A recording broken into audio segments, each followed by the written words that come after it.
Okay, as promised, this is debate number one in the Mudfossil University debate series, and today we are debating with Professor Harvard Yale.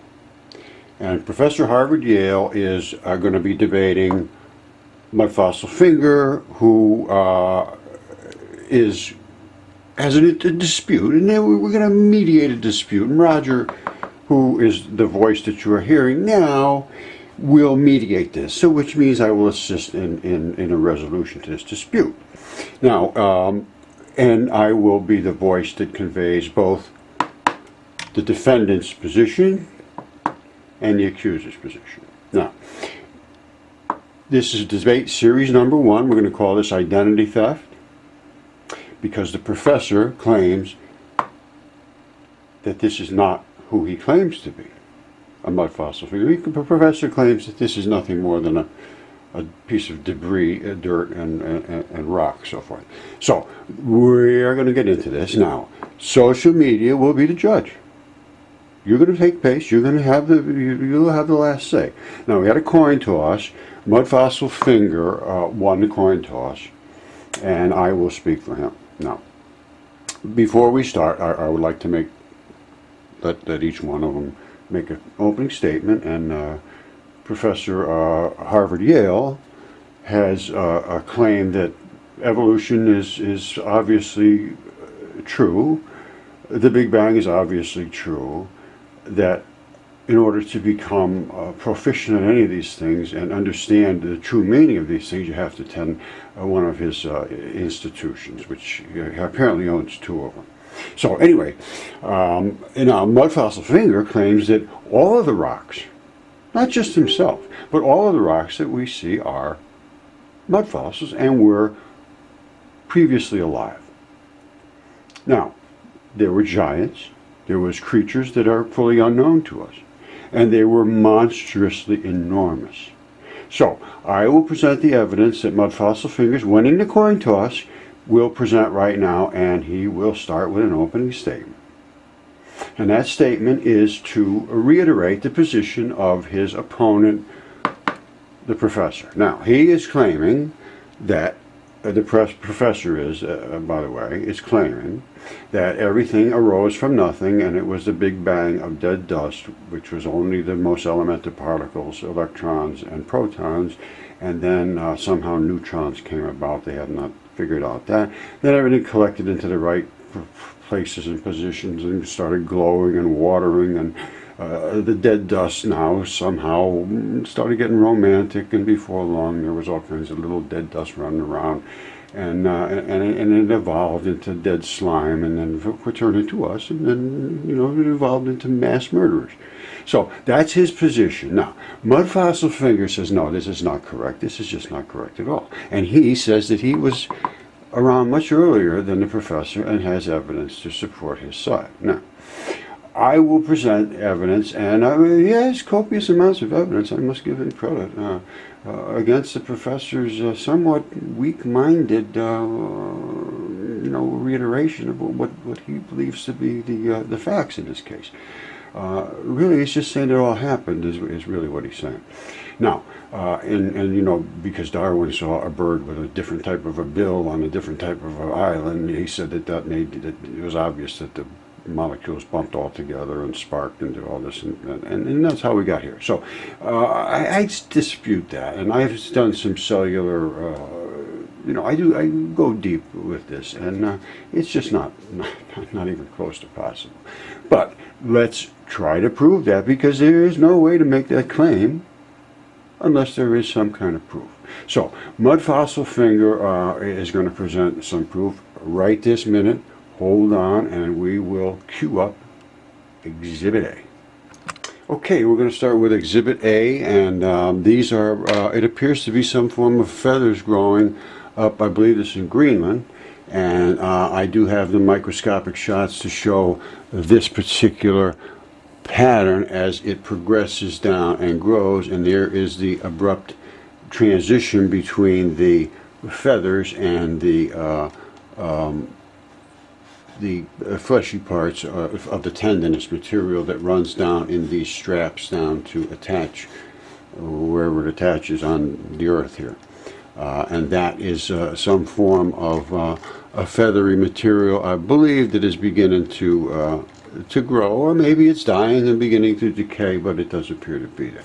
Now that's Exhibit A, and let me show you the biological component that is the same as that which you just saw. All right, that is the bird feathers, where the feathers meet the attachment locations. That's all I can tell you. That's what I see, and that's what you see. Now, let me go on from here. All right, we talk about dinosaurs, and we clearly see a dinosaur. However, that looks exactly like a dragon with the little horns and the dragon scale. And as a matter of fact, it was recently found, and it's called Draco Rex. And let me show you something that I recently found. You see that tattoo? That's the type of thing you see all over the world. They have these little fluty things running down their sides, burning eyes, this kind of funny looking jaw in the front. Now I'm going to show you what the other thing that I found. Alright, that's the other thing that I found. You see this? This is what I think is a dragon, and you can see what you think. There's that sort of funny looking nose. There's his mouth. This is going to be his neck. We'll follow this in a minute. That's that fluty stuff you see that runs down the side. This is all the flary looking things, and there's some horns over here. This right here is his flashy burning eye. You see this? Flames coming out of his eye. That's what you see in a lot of these dragons nowadays. Now, as you see, going down this neck, you see there's his face. We're going to go down his neck. There's his back, and there's all that fluty looking stuff, and then that little buff colored fuzzy stuff that goes down the back of the dragons. And you know, they're very, very prominent in the Eastern cultures. Now, if you go down through, I mean, look at this here. That's not normal, and none of this is normal. That's dragon scales. Now, and they run. They don't stop. And you see this here? That's that fluty stuff. There's his dragon's head back, and up here there's horns and things sticking out. Now, let's go down his neck. Here's his neck. Shush, shush, shush. We're going to go down, down, down. This is his neck. I mean, you know, that's his neck. What can I say? And that's a tube that runs down, down, down, down, down, and it keeps running, running, running, and it goes down through his stomach area or whatever this is. But we're not even how to go down far. We're here, right? And here's his head up here. So what we have to do is come all the way down to his legs, which are here. It's a long distance. Here's his two legs. And then we keep going, keep going, keep going, keep going, keep going. And his tail goes almost all the way into the Mediterranean. Whoops, and let's go right down into here. And here's his dragon tail down here. You see that? That's where his tail is. There's no more neck down there, but no tube. Now, notice this here. This, I've studied death very well, and you go to anybody that knows this, like you know, the coroner's office or something. There's always like a layer of effluent that runs off a dead, decaying body, and that is exactly what you're looking at here.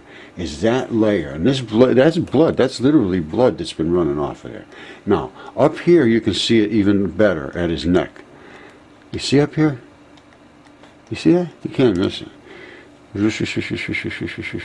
Red and black is blood. Red is the FeO3 blood. It's 3 oxygens. It's the oxygenated blood that services the body. The black is the return blood. It's in the body. It's blue because it's FeO2. In nature, it turns black because there's a little more oxidation, I guess. Anyway, that's his neck. Now, Professor Harvard Yale is not going to accept this. Oh, that's just dirt and rocks and things. He doesn't see anything there. Now, then there's another thing right underneath it that's extremely interesting to me. I don't know about Mr. Harvard Yale here, Professor. This is a gigantic fish. It's a gigantic fish. It comes up here. That's his fin. It comes down here. They got the one fin that runs down the bottom, and that's actually his tail.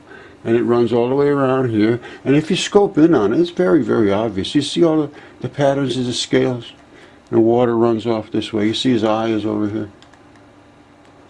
Yeah. All right. Oops. Anyway, there's his fin up here. So listen to this now. This is another thing that Mr. Harvard Yale professor is going to have a hard time with. There is an ancient Hebrew. So I'm saying this could, you know, this dragon, which I say is a dragon, it could be whatever you want to call it, a serpent. is in the desert, and it is 900 plus miles long. And the fish is, you know, it's not 900 miles long, but it's a pretty good sized fish, plus he's kind of stout. Now, it says in ancient Hebrew text that this guy here, a dragon, well, maybe not this guy, but a dragon, I suppose there's a lot of them, came and attacked a leviathan, attacked the leviathan's fin with power, it says. And if this is a dragon, he should be able to set that fin on fire. And guess what he did? Look, here's his mouth. And it squirted out all this nasty, nasty, nasty, vile stuff. And I'll show you how vile and nasty it is. You see here? This is what he spit down on a fin of that fish. You see that? It's not very average stuff. Now, it came down and bang. What did it do? It hit here and combusted. You see that? Poof! Fire! Fire! Run for your life, as the fish is saying. Okay, and it spreads like wildfire all over his fin. It attacks him with power. Here it is. Flames shoot from the sides of his fin. It starts to attack his body. It's flaming through, and the nasty stuff is attacking down into his body, and it's eating away at his flesh. And then God came down and slew them both. That's what it says in the Hebrew text. Not my words. So, Professor Harvard Yale, what do you have to say to that, sir? Wow, Professor, that's pretty hot stuff there. Do you have anything to say? And the professor responded, he's a madman. I have nothing to say to him, he's a madman. And that was the end of the professor's response. Now, Mudfossil Fingers said, you know, I may be a madman, however, I also have DNA evidence, CAT scans, and an autopsy anatomist certification, and they're very good laboratory certified, and quite expensive ancient protocols, not the cheap little tests, many hundreds of dollars and months of work, and the response was 100% human DNA, and these are giants, and that one was a 200-foot giant, one was about 60 feet, and one was a normal-sized human being. 3 tests. 7 CAT scans were done by Jesse Grant Associates, who are the best of the best. If anyone out there in the world needs anything scanned and wants a high-quality scan, and I can't say enough about these people. So I'm going to stop saying it because it's going to sound silly. They were the best of the best of the best. Case closed. Next case. Now, and I'm going to show you what they do. It's just, I find it just fascinating. And I could go on all day about how they do that, but I'm just not going to do that because it's taken away from this. So, let's go back to this. I'll get it back to Jesse later because it's just fascinating. It's fascinating. Now, Mudfossil Finger would like some response, and it just doesn't come. It never has come. It's been 5 years. We've been saying, you know, identity theft. And they say, oh, you have to have it peer reviewed, and then nobody will review it. Just like the professor, he claims that we are just insane. But let's just show the DNA, and then we'll go on about our lives, I suppose, because nobody in any of the university system has accepted any of this, or even not anything to do with acceptance. It's examination and looking at the evidence, and that is refused. Not a single one, not the Smithsonian, not anybody in government, not NASA, not Johnson Space Center, and I have everything that they're claiming in space too, and I will show you that.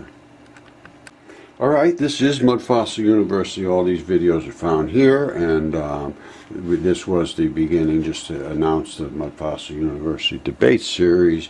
But the full details of the Leviathan found in the desert, and giants examined, and DNA evidence, you know, and it's very serious DNA evidence. I had my DNA test done. I had 3 of them done there.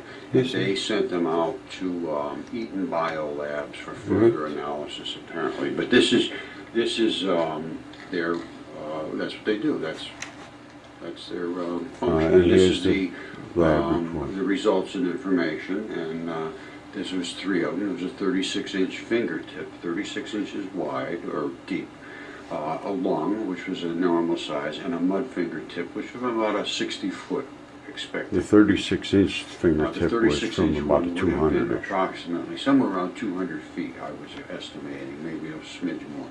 Now, I'm not going to bother boring you about this, but it was done meticulously. First of all, the extraction, everything was done right, and it was done with ancient protocols, and and it goes down to that they were all Homo sapien mitochondrial, Homo sapien mitochondrial, D, cytochrome B. And then it goes into all of the little colored things about it and all this business. Now, and then I somehow, somewhere down here, I go into all kinds of things. I don't know if you can see the bottom. But you're going to have to do a little research yourself. I can't force your mind to accept this. And I don't care if you accept it or not. So, but you go up to Mudfossil University and accept anything you want, because nobody's going to hurt you up there. And there's people that are out claiming absolutely insane things about mud fossils that really have no authority to talk on the subject, but they are. Now, here's one that's great. Can soft organic tissue turn to softness? It's just a fabulous place to visit, and you could go on here for hours and hours. And look at this. We found new species. Look. Been gone mystery. All right. Hey, well, look at this, and this is what's called a no-toe. Normally, that would be completely sealed in there, and that's all. That's not inside of a shoe or anything. And I have literally hundreds of examples of this. And Tisha Egerton just found these, and she found a full specimen. I think she got both feet and some of the bone actually turned to stone, which is rare. And she has some of the tools that came out of the same site. So what I'm getting at is this is not something silly. It's not something that shouldn't be looked at. And it's not something that doesn't have any meaning. It is meaningful. It should be looked at. It's not silly. And it's being avoided and denied because it really puts academia in a very poor light, really. I mean, when you see the things that I show you here, and you realize that the material they're talking about isn't even correct. Let me show you something. They talk about space, and this happened, and that happened. Space is full of meat, and I will prove that to you right now. You see this? They found out Comet 67P, which they had a lander on there. It sampled the gases, and it said, ooh, they're organic. And then it took chunks of the stuff, and it looked into the chunks of the stuff, and it was so amazing. They decided, as far as I know, they stopped thinking about it. And here it is right here. It says that 2 of the dust grains, they call them Juliet and Kenneth, were the subject of a paper. And they did mass spectrometer, which means they could see exactly what the molecules are in there. And molecules have a signature, just like the metal of your car is a certain molecules. And the metal of, the molecules that are in plastic have a certain signature. And that's how they can determine who blew up what. Now, so they did all this, and they found out the grains contain carbon-based molecules bound together in very large structures similar to organic matter found in carbonaceous chondrite meteorites here on Earth. That's because they came through too, and they are also meat. There's nothing that isn't from life, nothing. It says our analysis reveals carbon in a far more complex form than expected. Far more complex. And they never even expected it was there in the first place. Whatever this guy is, Cotton, a co-author on a new study, said in a statement, it's so complex we can't even give it a proper formula or a name. Well, I can, because I understand this and I've studied this very, very well. And that is life. This is exactly the chemistry of life. Exactly. Exactly. Hydrocarbons, silicon, iron. Exactly. Now listen to this. The finding is significant for a few more reasons. For one, it builds off earlier discoveries made by Philly Lander in hours before its batteries went dead on the Comet 67P surface, while Philly only sniffed very light gaseous organic compounds known as volatiles. We call them volatile organic compounds. Gaseous organic compounds. See, they try to swish around the words so you won't catch on.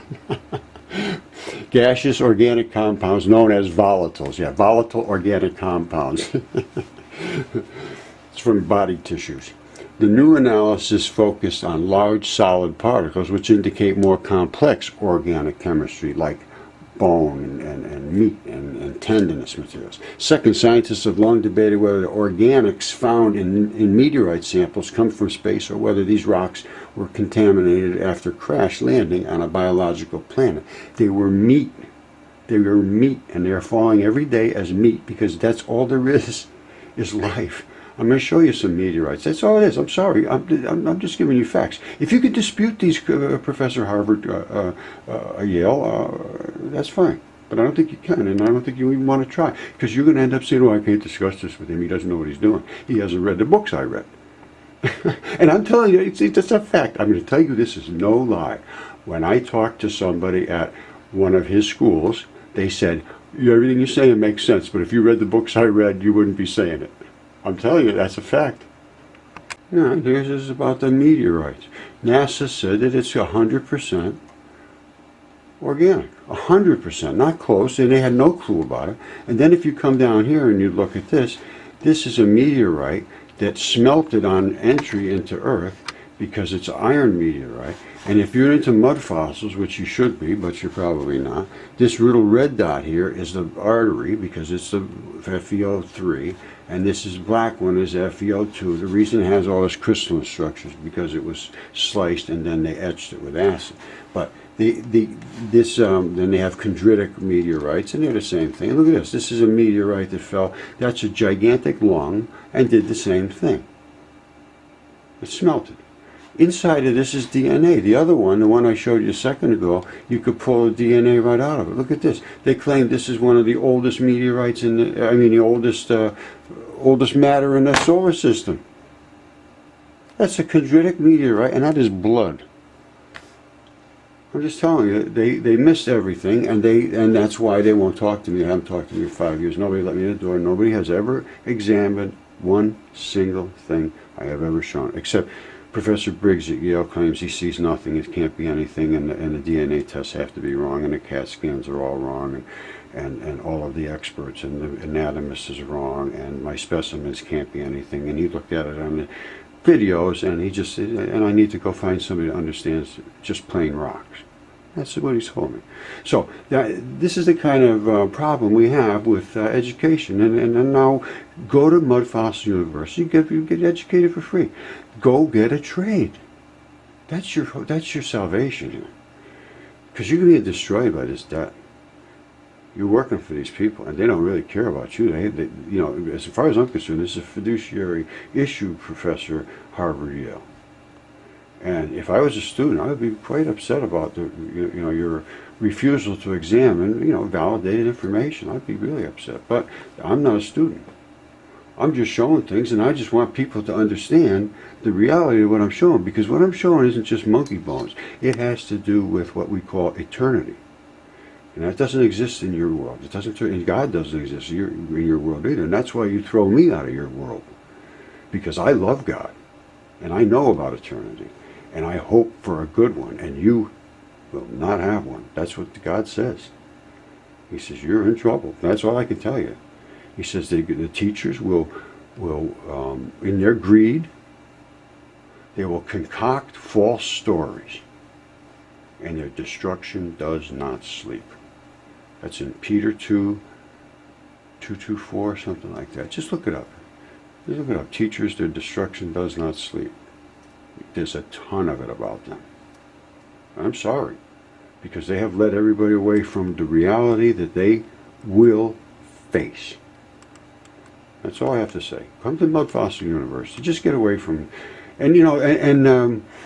they've restricted me too. I've been shut down from everywhere. I probably did some rules wrong or something. I don't know. But all my groups are completely shut down, and I can talk among my friends, but that's all I can do on Facebook right now. And I guess I can come back in a while, but I have to follow their rules, and and they don't tell me what I did wrong, but I did something wrong. Anyway, that's just life. So what you get from this, you get from this. I got from this what I got from this, and I can't tell anybody to get anything from this. So it's just, I'm just showing things. I'm like a paper boy. I'm like a paper boy that went out and collected up old papers and said, hey, look at all this stuff. Everybody forgot to read these papers. Here, look at this. That's all I'm doing. This has nothing to do with me.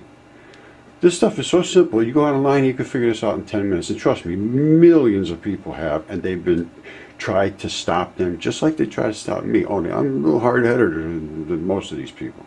I may not be as polished as Professor Harvard Yale here, but when truth emits from lips, it should be looked at, or at least examined. And I will close the case on that one. By the way, the head of the other school said that he didn't believe any of the DNA or CAT scans or any of the specimens. Didn't need to see him because it couldn't possibly be right, because he's too smart to believe it's true. It's a fact. You can come on my Facebook page and see what I have on here. I can't post to groups now. They had me shut down from posting to groups. But I have all this stuff about, you know, Herodotus puts Atlantis right here in the eye of the Sahara. It's so obvious where it is. And this is all about the Atlantis. It shows that I pinpointed. There's no question where it is. It's the eye of the Sahara. Emmanuel Velikovsky knew all about this stuff. He was destroyed. Atlantis, here it is, from time and space. I'm sorry, that's just a fact. Now, look at this. You're telling me this is just a rock formation? I will show you what it is. You watch this right now. These people, see, here's the beauty of this as far as education goes. We're redefining education. We are seeing education as something we really want to learn, not something we have to be told to remember. And that's what education is now. You sit down and remember this, and if you can remember and say exactly what I told you, then I will validate your existence. You can go make a job. Professor Harvard Yale, I don't like that. Now, this is muscle tissue, and this is a gigantic creature, and that is the muscle tissue, and that is where it invests itself. And I happen to know this for a fact, because this also is muscle tissue, and it also is in these folds and ripples and bands and attachments. And I have DNA facts that show that the things that I have presented that are anatomically correct are in fact DNA validated and certified and real. So being delusional and not accepting reality is what the academia has done for 5 years. So I mean, if they're perfectly happy deluded, their PhDs seem to run in that they have a special skill set, and apparently the arrogant part of telling everybody they just have to remember, otherwise they'll destroy their lives, is now over. In my mind, I mean, they might have some other skill set that I don't know about, but what they've been selling is not going to work anymore. So go to Mudfossil University. It's free, and go and learn yourself, and then get a trade or something. Like my son had to go through. He just got his master's from Rutgers, but he had to do that in order to become a librarian. So they sort of got you. They're extorting you. And I mean, God bless him. I'm glad he's got it because it's a very stable job, But it's just like going to a trade school. He had to learn how to do the librarian stuff. It wasn't easy enough to learn how rocks and this, that they're all making up all this funny stuff about geology and space. Space isn't right either. And meteors are meat. They're meatier than they thought.